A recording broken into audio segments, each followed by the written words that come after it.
માટે આપણે ફર્સ્ટ જે ઇન્ક્લાઇન ફોર્સ છે એ ઇન્ક્લાઇન ફોર્સને શેમાં કન્વર્ટ કરવો પડશે? એક હોરિઝોન્ટલ ફોર્સમાં અને એક વર્ટિકલ ફોર્સમાં. ઓકે, તો ઇન્ક્લાઇન ફોર્સ છે એને આપણે ફર્સ્ટ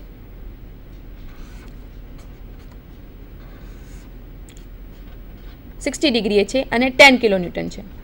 ઓકે, તો એને બે ફોર્સમાં કન્વર્ટ કરીએ.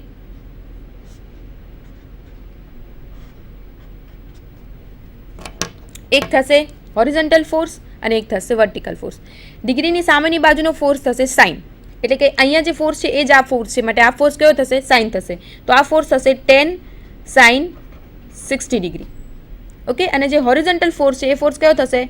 10 કોસ 60 ઓકે, તો હવે જે ઇન્ક્લાઇન ફોર્સ છે એને હવે આપણે કન્સિડર કરવાનો નથી. હવે આપણે બે ફોર્સને કન્સિડર કરવાનું છે. એક હોરિઝોન્ટલ ફોર્સ 10 કોસ 60 અને એક વર્ટિકલ ફોર્સ 10 સાઇન 60 ઓકે, તો એ ફોર્સને આપણે અહીંયા બતાવી દઈએ, ઇન્ડિકેટ કરી દઈએ અહીંયા.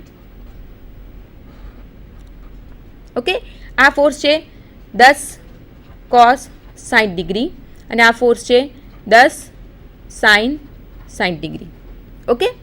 તો ચલો હવે એક ફોર્સ જે છે 30 કિલોન્યુટન એ પોઈન્ટ લોડ છે, બીજો ફોર્સ છે ઇન્ક્લાઇન છે, એને પણ આપણે બે ફોર્સમાં કન્વર્ટ કરી લીધું. હવે આપણી પાસે શું છે? યુડીએલ છે. તો યુડીએલને આપણે શેમાં કન્વર્ટ કરવું પડશે? એને પણ આપણે પોઈન્ટ લોડમાં કન્વર્ટ કરવું પડશે. ઓકે, તો યુડીએલને પોઈન્ટ લોડમાં કન્વર્ટ કરતી વખતે શું કરવાનું છે? તો કે આપણી પાસે કેટલા મીટરમાં યુડીએલ છે? 2 મીટરમાં. ઓકે, યુડીએલ છે કેટલું? 20 કિલોન્યુટન પ્રતિ મીટર. ઓકે, 20 કિલોન્યુટન પ્રતિ મીટરનું શું છે? યુડીએલ છે. તો યુડીએલને પોઈન્ટ લોડમાં કન્વર્ટ કરતી વખતે શું ધ્યાન રાખવાનું છે? કે જેટલું યુડીએલ છે એ યુડીએલ ઇન્ટુ શું કરવાનું છે? એની લેન્થ. ઓકે, તો 20 ઇન્ટુ 2 એટલે કેટલું થશે? 40. પણ 40નો જે ફોર્સ છે એને આપણે બતાવવાનું છે ક્યાં? તો કે જેટલી લેન્થમાં યુડીએલ લાગે છે એની મિડલમાં. તો 2 મીટરમાં યુડીએલ લાગે છે તો એનું મિડલ ક્યાં આવશે? 1 મીટરે આવશે. ઓકે, એની મિડલમાં બતાવીએ તો આટલી જે લેન્થ જે છે એ કેટલી થઈ જશે? આ બી 1 મીટર થશે અને આટલી લેન્થ પણ શું થશે? 1 મીટર. ઓકે, 2 મીટરના સેન્ટરમાં 1 મીટરે આપણે કયો ફોર્સ બતાવવાનો છે? 40 kilo newton. Okay, 20 into 2 is equal two 40 અને મીટર કેન્સલ થશે માટે એનો એકમ શું રહેશે? અહીંયા કિલો ન્યૂટન. ઓકે, તો એ ફોર્સને આપણે અહીંયા ઇન્ડિકેટ કરી દઈએ. તો એ થશે 40 કિલો ન્યૂટન. ઓકે સ્ટુડન્ટ, તો મેં જે તમને ફર્સ્ટ ફિગર દેખાડી હતી એ ફિગર આ રીતની હતી. ઓકે, કે જેમાં આપણે જે તમે અલગ ફોન્ટના કલર જુઓ છો એ ઇન્ક્લાઇન ફોર્સને બે ફોર્સમાં કન્વર્ટ કરેલું છે. એક કોસ એટલે કે 10 કોસ 60 અને જે વર્ટિકલ ફોર્સ છે એ શું છે? 10 સાઇન 60 અને જે યુડીએલ જે છે 20 કિલો ન્યૂટન પ્રતિ મીટરનું એને આપણે શેમાં કન્વર્ટ કર્યું? પોઈન્ટ લોડમાં, એટલે કે 40 કિલો ન્યૂટનમાં આપણે એને કન્વર્ટ કરી દીધું. ઓકે, તો હવે આપણી પાસે 3 ફોર્સ છે એ વર્ટિકલ છે, એક ફોર્સ છે હોરિઝોન્ટલ છે. ઓકે, જે 30 kilo newton 10 sine 60 and 40 kilo newton એ 3 ફોર્સ છે એ ડાઉનવર્ડ ડિરેક્શનમાં અને વર્ટિકલ ફોર્સ છે. અને હોરિઝોન્ટલ ફોર્સમાં લેફ્ટ સાઇડ ડિરેક્શનમાં આપણી પાસે એક જ ફોર્સ છે 10 કોસ 60. ઓકે, તો ફર્સ્ટ આપણે મોમેન્ટથી શરૂઆત કરશું. Taking moment at the rate A, sigma m is equal to 0. Sigma m is equal to 0 કરીએ તો કન્ડિશન ફોલો થશે. Anti clockwise moment is equal to clockwise moment. Okay, તો આપણે જે દરેકે દરેક જે મોમેન્ટ છે એ મોમેન્ટને કયા સપોર્ટ સુધી લંબાવવાની છે? Taking moment at the rate A, એટલે કે દરેકે દરેક મોમેન્ટને એ પોઈન્ટ સુધી શું કરવાની છે? લંબાવવાની છે. એટલે એ પોઈન્ટ સુધીની મોમેન્ટ કાઉન્ટ કરવાની છે. ઓકે, તો ફર્સ્ટ ચલો એન્ટી ક્લોકવાઇઝ મોમેન્ટ છે તો આપણે ફિગરમાં જોઈએ કે કયો ફોર્સ છે એ એન્ટી ક્લોકવાઇઝ મોમેન્ટ કરશે. જો અપવર્ડ જે ફોર્સ છે 30 kilo newton 10 sine 60 and 40 kilo newton એ ત્રણેય જે એની ડિરેક્શન કેવી છે? ડાઉનવર્ડ છે. તો એ ત્રણ ફોર્સ છે એ થશે ક્લોકવાઇઝ ડિરેક્શન અને સપોર્ટ એ સુધી મોમેન્ટ લેવાની છે માટે આર એ ફોર્સને આપણે કન્સિડર કરી શકશું નહીં. તો બાકી કયો ફોર્સ રહે છે? RB force. બી સપોર્ટ પરનું જે રિએક્શન છે આરબી. તો આરબી ફોર્સ છે એને આપણે એ સુધી લઈ જવો હોય તો એ કઈ મોમેન્ટ કરશે? એન્ટી ક્લોકવાઇઝ મોમેન્ટ કરશે. ઓકે, તો એક જ ફોર્સ છે કે જે એન્ટી ક્લોકવાઇઝ મોમેન્ટ કરશે. તો આરબી ફોર્સને સપોર્ટ એ સુધી પહોંચવા માટે કેટલું ડિસ્ટન્સ ટ્રાવેલ કરવું પડશે? તો કે પૂરી જે બીમની લેન્થ છે એટલું ડિસ્ટન્સ ટ્રાવેલ કરવું પડશે. ઓકે, તો 6 મીટર ડિસ્ટન્સ ટ્રાવેલ કરવું પડશે. So RB into 6. Okay, force into એનું એ પોઈન્ટ સુધી પહોંચવા માટેનું ડિસ્ટન્સ. ઓકે, તો આરબી ઇન્ટુ 6 એ થશે anti clockwise moment is equal to clockwise moment જોઈએ હવે. તો ક્લોકવાઇઝ મોમેન્ટ મેં તમને વાત કરી કે ફર્સ્ટ ફોર્સ છે 30 કિલો ન્યૂટન, સેકન્ડ છે 10 sin 60 ડિગ્રી અને થર્ડ છે 40 કિલો ન્યૂટન. ત્રણેય જે છે એ ડાઉનવર્ડ ડિરેક્શનમાં છે, માટે ત્રણેય ફોર્સ ક્યાં થશે? ક્લોકવાઇઝ થશે. ઓકે, એની મોમેન્ટ ક્લોકવાઇઝ થશે. તો ચલો ફર્સ્ટથી આપણે ચાલુ કરીએ. ફર્સ્ટ ફોર્સ છે સપોર્ટ એથી 1 મીટરના ડિસ્ટન્સે right side 30 kilo newton. Okay, તો 30 કિલો ન્યૂટનના ફોર્સને સપોર્ટ એ સુધી પહોંચવા માટે કેટલું ડિસ્ટન્સ ટ્રાવેલ કરવું પડશે? 1 મીટર. ઓકે, તો 30 ઇન્ટુ શું થશે? 1 મીટર. ઓકે, સેકન્ડ ફોર્સ જોઈએ 10 sin 60 ડિગ્રી. 10 sin 60 ડિગ્રી જે છે એ સપોર્ટ એથી કેટલા ડિસ્ટન્સે છે? 2 મીટર ડિસ્ટન્સે છે, માટે 10 sin 60 ડિગ્રીને સપોર્ટ એ સુધી પહોંચવા માટે 2 મીટરનું ડિસ્ટન્સ ટ્રાવેલ કરવું પડશે. ઓકે, સો 30 into 1 plus 10 sin 60 degree into 2. Okay, third force જોઈએ 40 કિલો ન્યૂટન. તો 40 કિલો ન્યૂટન જે છે એ સપોર્ટ એથી કેટલા મીટરના ડિસ્ટન્સે છે? 4 પ્લસ 1. ઓકે, 2 મીટર છે અને આપણે 40 કિલો ન્યૂટન એના મિડ પોઈન્ટ પર ઇન્ડિકેટ કરેલું છે, માટે ટોટલ એનું કેટલું ડિસ્ટન્સ થશે? 5 metre. Okay, so 40 into 5. So anti clockwise moment is equal to clockwise moment RB into 6 is equal to 30 into 1 plus 10 sin 60 into 2 plus 40 into 5. RB into 6 is equal to 30 plus 8.66 10 sin 60ની value into 2 plus 200. RB into 6 is equal to 30 plus 17.32 plus 200. So RB into 6 is equal two 247.32. So reaction of B, RB is equal to 41.22 kilo newton. Okay, તો જે બી support છે એનું reaction આપણે find કરી લીધું 41.22 kilo newton. Okay student, તો support બી પરનું reaction find કર્યું. હવે આપણે શું ફાઇન્ડ કરવાનું છે? સપોર્ટ એ પરનું રિએક્શન, એટલે કે RA. સપોર્ટ બી પરનું રિએક્શન ફાઇન્ડ કરવા માટે આપણે કઈ કન્ડિશનને ફોલો કરી? Taking moment at the rate A anti clockwise moment is equal to clockwise moment. Okay, તો હવે સપોર્ટ એ પરનું RA શોધવા માટે આપણે કઈ કન્ડિશન ફોલો કરશું? Sigma V is equal to 0, upward forces is equal to downward forces. Okay, તો upward forces છે એને આપણે લેફ્ટ સાઈડ લખશું અને ડાઉનવર્ડ ફોર્સિસ છે એને આપણે રાઇટ સાઈડ લખશું. ઓકે, તો ચલો ફિગરમાં જોઈએ આપણે કે કયા ફોર્સ અપવર્ડ ડિરેક્શનમાં છે અને કયા ફોર્સ ડાઉનવર્ડ ડિરેક્શનમાં છે.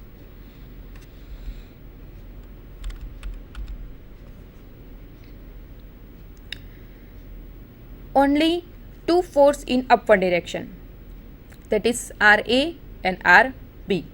Okay, and three forces in downward direction. First 30 kilonewton, second 10 sin 60 degree, and third 40 kilonewton. Okay, so RA plus RB is equal to 30 plus 10 sin 60 plus 40. RA plus reaction of બીની value આપણે find કરી 41.22, તો એ value અહીંયા put કરીએ. So RA plus 41.22 is equal to 78.66. So RA is equal to 78.66 minus 41.22. So reaction of RA is equal to 37.44 kilo newton. Okay, તો બંને support reaction આપણે ફાઇન્ડ કરી લીધા.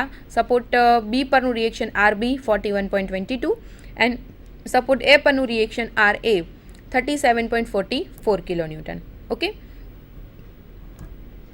હજી આપણી પાસે એક હોરિઝોન્ટલ ફોર્સ છે.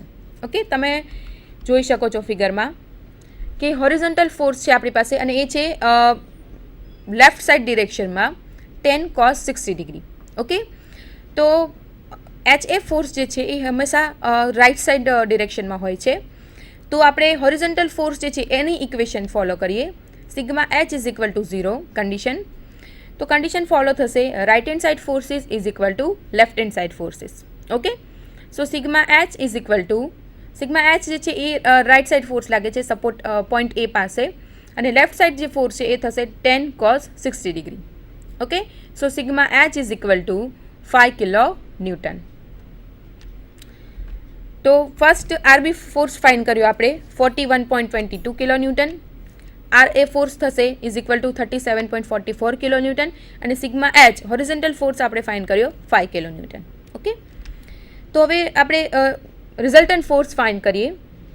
રિઝલ્ટન્ટ ફોર્સનું ઇક્વેશન છે under root sigma H square plus sigma V square. Okay, તો સિગ્મા એચ એટલે કે આપણે જે હોરિઝોન્ટલ ફોર્સ ફાઇન્ડ કર્યો એની વેલ્યુ પુટ કરીએ under root 5 square plus vertical force. તો વર્ટિકલ કન્ડિશન આપણે કઈ ફોલો કરી? આર એ ફોર્સ ફાઇન્ડ કરવા માટે આપણે કન્ડિશન ફોલો કરી sigma V is equal to 0, upward forces is equal to downward forces. Okay, તો એનો જે આપણને આન્સર મળ્યો રિએક્શન ફોર્સ એનો એ થશે sigma V. Okay, so under root 5 square plus 37.44 square.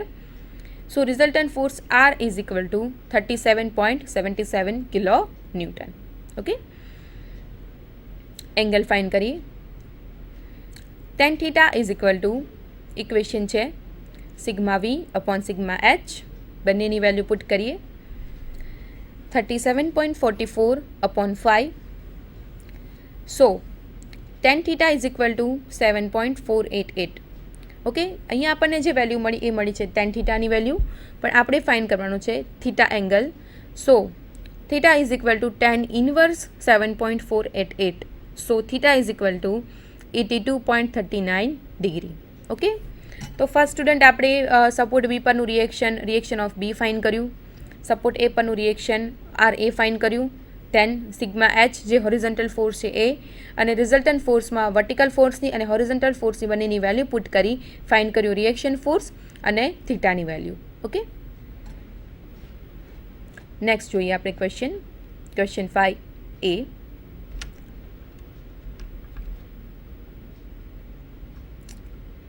Question 5A. Define and explain vector and scalar quantity and give examples of each. Okay, vector quantity અને scalar quantity અને દરેકના example જોઈએ. તો first જોઈએ આપણે સ્કેલર ક્વોન્ટિટી એટલે કે અદિશ રાશિ. A scalar quantity is one which can be completely specified by its magnitude only. It's called scalar quantity. Okay, scalar quantity અદિશ રાશિ એ એવી રાશિ છે કે જેને દર્શાવવા માટે કમ્પ્લીટલી શેની જરૂર પડે છે? ફક્ત અને ફક્ત એના મેગ્નિટ્યુડની એટલે કે એકમની જ જરૂર પડે તેવી રાશિને શું કહેવામાં આવે છે? અદિશ રાશિ. ઓકે, જે રાશિને સંપૂર્ણપણે દર્શાવવા માટે ફક્ત અને ફક્ત તેના પરિમાણની જ જરૂર પડે છે એ રાશિને કહેવામાં આવે છે અદિશ રાશિ. Okay, a scalar quantity is one which can be completely specified by its magnitude only. Okay, તો એક્ઝામ્પલ જોઈએ સ્કેલર ક્વોન્ટિટીના. લેન્થ. ઓકે, જે લંબાઈ છે તો લંબાઈને આપણે ઇન્ડિકેટ કરવા માટે અને ઓનલી એના મેગ્નિટ્યુડથી એને દર્શાવી શકીએ છીએ. ઓકે, એમાં ડિરેક્શનની કોઈ જરૂર પડતી નથી. એવી જ રીતે માસ છે તો માસને પણ દર્શાવવા માટે એના મેગ્નિટ્યુડ છે એ જ પૂરતું છે. ઓકે, એવી જ રીતે છે ટાઈમ અને એરિયા. તો આ ચારે ચાર એક્ઝામ્પલ છે એ એક્ઝામ્પલ છે સ્કેલર ક્વોન્ટિટીના, કે જેને આ દરેકે દરેક એક્ઝામ્પલને સ્પેસિફાઈ કરવા માટે ઓનલી એન્ડ ઓનલી મેગ્નિટ્યુડથી દર્શાવી શકાય છે. Okay, length, mass, time and area. Okay, તો આ થઈ સ્કેલર ક્વોન્ટિટી. હવે આપણે જોઈએ વેક્ટર ક્વોન્ટિટી.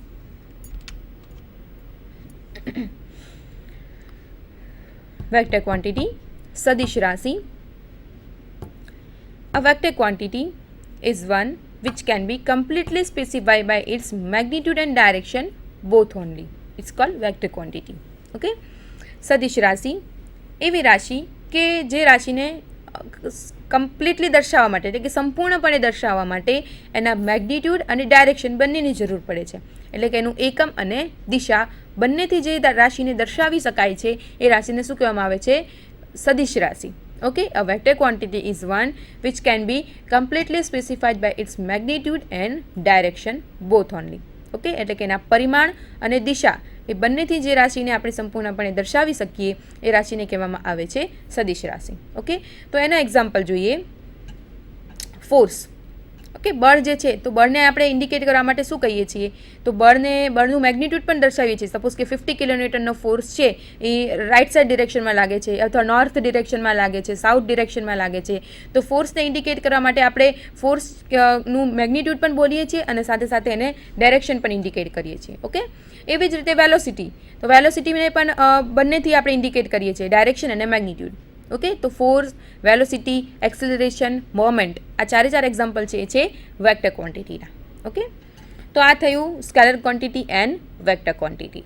ઓકે, કે જેમાં સ્કેલર ક્વોન્ટિટી છે એને સંપૂર્ણપણે દર્શાવવા માટે ફક્ત અને ફક્ત શેની જરૂર પડે છે, એના મેગ્નિટ્યુડની, એના પરિમાણની જરૂર પડે છે. જ્યારે વેક્ટર ક્વોન્ટિટી જે છે, સદિશ રાશિ, સ્કેલર ક્વોન્ટિટીને ફક્ત અને ફક્ત પરિમાણની જરૂર પડે છે. જ્યારે વેક્ટર ક્વોન્ટિટી એટલે કે સદિશ રાશિ જે છે, તો સદિશ રાશિને સંપૂર્ણપણે દર્શાવવા માટે મેગ્નિટ્યુડની તો જરૂર પડે જ છે, પણ સાથે સાથે દિશાની પણ જરૂર પડે છે. ઓકે, તો અદિશ રાશિને ફક્ત અને ફક્ત પરિમાણથી દર્શાવી શકાય છે અને સદિશ રાશિને પરિમાણ અને દિશા બંનેથી દર્શાવવામાં આવે છે. ઓકે, નેક્સ્ટ જોઈએ આપણે question.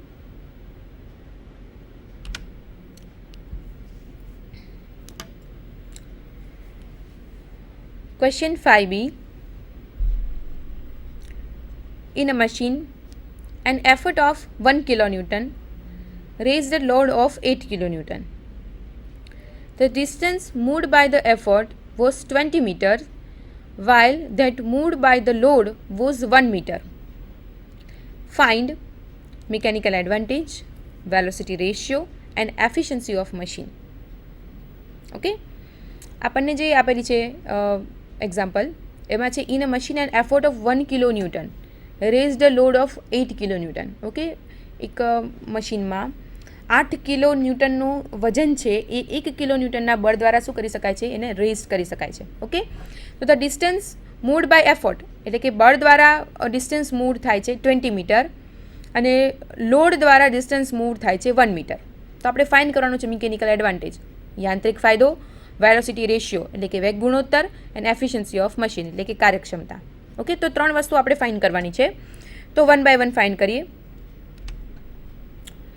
First here y is equal to 20 metre. Okay, તો જે 20 મીટર એટલે કે effort moved by distance moved by effort, y જે છે એ થશે distance moved by effort is equal to 20 metre અને the distance moved by load એને નામ આપીએ આપણે x is equal to 1 metre. Okay, weight છે is equal to 8 kilo newton and effort છે 1 કિલો ન્યૂટન. તો ફર્સ્ટ મિકેનિકલ એડવાન્ટેજ, યાંત્રિક ફાયદો, ઇક્વેશન છે ma is equal to w upon p. Okay, mechanical એડવાન્ટેજનું ઇક્વેશન છે load lifted upon effort required. Okay, so load lift કેટલો થાય છે 8 કિલો ન્યૂટન